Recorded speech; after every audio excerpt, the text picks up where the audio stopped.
मैं डॉक्टर अभय कुमार राय समाजशास्त्री भारतीय लोकतंत्र की सबसे सशक्त और आदरणीय संस्थाओं जिनमें भारत की संसद, भारत के महामहिम राष्ट्रपति महोदय, भारत के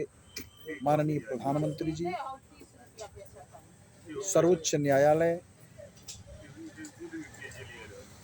आदि जो सर्वोच्च संस्थाएं हैं जो भारत की संप्रभुता का प्रतीक हैं, उनको नमन करते हुए यह जानना चाहता हूं, आग्रहपूर्वक, निवेदनपूर्वक, एक भारत के नागरिक के रूप में, कि भारत और पाकिस्तान के विभाजन के समय जब शर्त ही यही थी,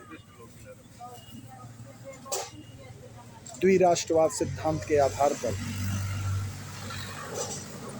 कि मुसलमान भारत में नहीं रह सकते हिंदुओं के साथ, इसलिए राष्ट्र के दो हिस्से कर दिए जाएं, एक हिस्सा मुसलमानों का और दूसरा हिंदुओं का। तो भारत सनातन भारतीय संस्कृति का संरक्षक राष्ट्र क्यों नहीं घोषित हो सकता?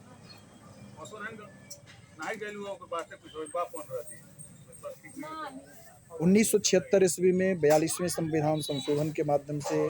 श्रीमती इंदिरा फिरोज खान जी ने आपातकाल इसीलिए देश में लगाया कि उन्होंने संविधान को बदलना था। संविधान को बदल दिया। संविधान की प्रस्तावना, संविधान की आत्मा होती है, उसमें धर्मनिरपेक्षता डाल दी, जबकि भारत का संविधान भारत के धर्म को समर्पित था, क्योंकि संसद में लोकसभा अध्यक्ष के पीछे प्रेरणा का जो वाक्य है वो लिखा हुआ है, धर्म चक्र प्रवर्तनाय, यानी संसद जो है धर्म चक्र के प्रवर्तन का प्रेरक वाक्य याद रख के धर्म चक्र प्रवर्तन के लिए कार्य करेगी। सुप्रीम कोर्ट का प्रेरणा वाक्य यतो धर्म ततो जय, भारत का सर्वोच्च श्रद्धा वाक्य वेदों से लिया गया, सनातन धर्म का सर्वोच्च सिद्धांत पर आधारित वाक्य सत्यमेव जयते, क्योंकि सनातन धर्म सत्य की बात करता है, वह विजय करेगा। धर्म चक्र, धर्म सिंह, संसद का आकार धर्म चक्र के आकार का, और भी बहुत सारी चीज़ें, सभी संस्थाओं के प्रेरणा वाक्य वैदिक ग्रंथों से लिए गए। भारत एक सनातन भारतीय संस्कृति का संरक्षक राज्य बनाया गया। भारत पाक विभाजन के समय